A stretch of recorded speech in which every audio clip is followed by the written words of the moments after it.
want to have, as part of the gun initiative, though, an informational campaign to really change the hearts and minds of people in Washington, D.C., and in particular our young people. They are saturated in the media and in entertainment, or by the entertainment industry, with violence. And I think too many of our young people, in particular our young men, are fascinated with violence, and in particular fascinated with guns. And what we need to do is change the way in which people think about guns, especially young people, and make it something that's not cool, that it's not acceptable, it's not hip to carry a gun anymore. In the way in which we've changed our attitudes about cigarettes. You know, when I was growing up, people smoked all the time. I mean, both my parents did. But over time, we changed the way in which people thought about smoking, and so now we have people who cower outside of buildings and kind of smoke in private and don't want to admit it. And that's what I think we need to do with guns, really change the way in which people think about guns. Now, this is not going to be something that's very easy to do, because we are, quite frankly, fighting something that appears, you know, every day on television, on the radio, in our popular music, in movies that these kids are exposed to. It will be an effort that will entail things that I'm really not familiar with. I think I'm a pretty good lawyer, but we need to get really innovative, creative things that are going to grab the attention of these kids and change, as I said, the way in which they think about guns. And so what I've asked is that the creative community in Washington, those ad agencies that create these snappy ads and make me buy things that I don't really need, devote that talent in a more constructive way so we can get at the minds of these young people. This informational campaign, I've also called on the newspapers and the television stations to devote to us time and space so that we can get these ads, so we can use these spots, and not to give us 1, 2 o'clock in the morning ads when nobody's watching, but at the time when people, particularly young people, are watching television, so that when they're watching, you know, the Fresh Prince of Bel-Air or Martin or whatever else they watch, and yeah, I watch those things once in a while, so that they'll see these ads and they'll be grabbed by these ads. I've also asked people who have influence over youngsters, entertainers, athletes, to be involved in this program as well. But not only them, community leaders, Jesse Jackson, Mayor Barry, people who have credibility with young people should be on the television, on the radio, as much as we possibly can, and telling these youngsters that it's wrong to carry a gun, and that if you have information about people who are carrying guns, you've got to share that with Chief Thomas and with his people as well.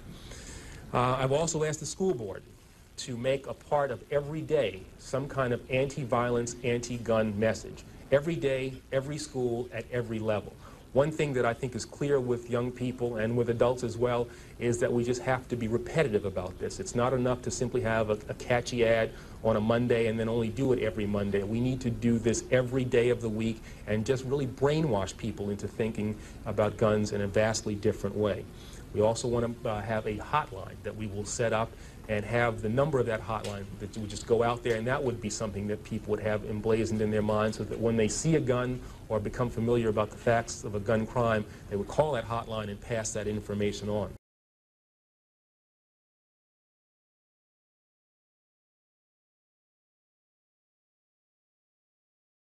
I want to talk about the radicalization issue.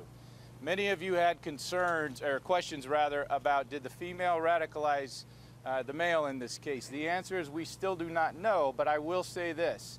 As the investigation has progressed, we have learned and believe that both subjects were radicalized and have been for quite some time.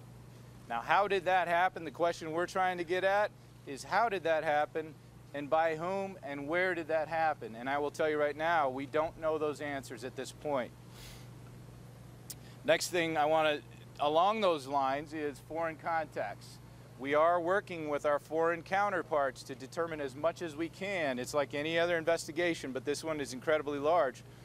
We are attempting to expand that investigation out and build it, and build a picture of each person, the timeline, and ultimately the crimes that they committed.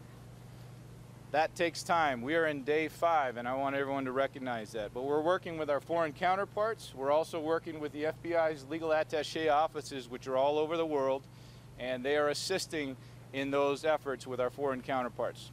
Yes, we do have evidence that both of these subjects did some participated in target practice in some ranges within the metro area or within the Los Angeles area. That target practice in one occasion was done within days of this event. The scope of this investigation I want to discuss very quickly. This investigation is massive in scale. Everyone knows that. We have conducted between, I would say, well over 400 interviews by now of people around this city. And I know some of them have called you and said they've been investigated, or interviewed rather. That's fine. That's what we do, and we'll continue to do as many interviews as necessary for this.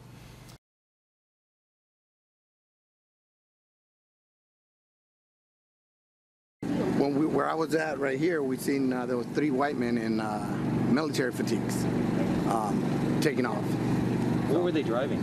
It was a black Impala, Yeah, like SUV, or yeah. You think that they might have been the shooters? Yeah. The way they were driving, yeah. Yeah. And how many shots did you hear? Oh, a lot. It was a lot. It sounded like, yeah, like I said, it sounded like a gun range, just shots going off like crazy.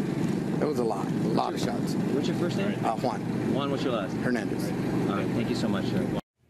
One of the witnesses today is Sally Abdelmajid, who works at the Inland Regional Center, the building where the attack took place. She saw the attackers enter the building, and we spoke to her by phone. I heard shots fired, and it was, from an automatic weapon. So, it's very unusual. Why would we hear shots? As we look out the window, a second set of shots goes off, and it's just pop, pop, pop, pop, pop, pop. And we saw a man fall to the floor.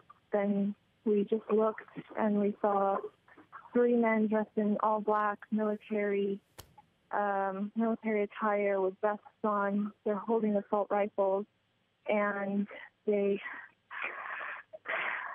opened up the door to Building 3.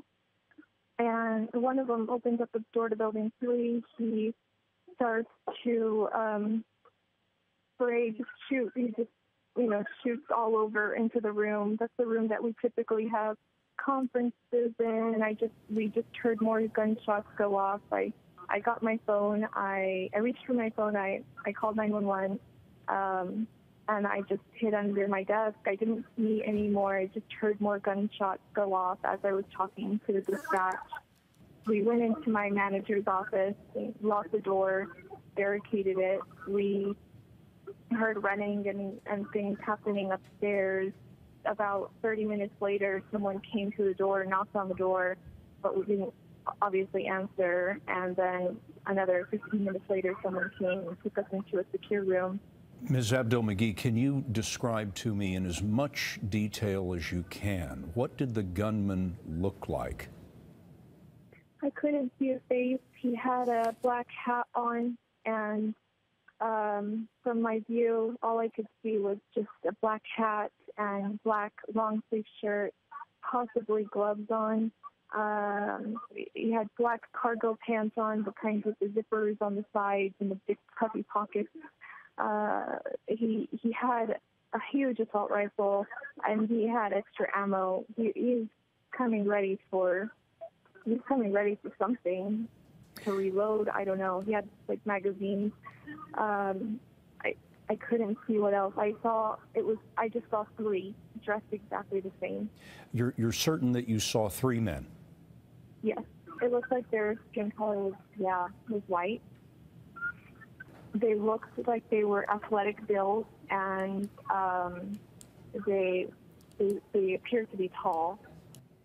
And of course, we've just learned that one of the suspects was actually a woman. We need to do this every day of the week and just really brainwash people into thinking about guns in a vastly different way.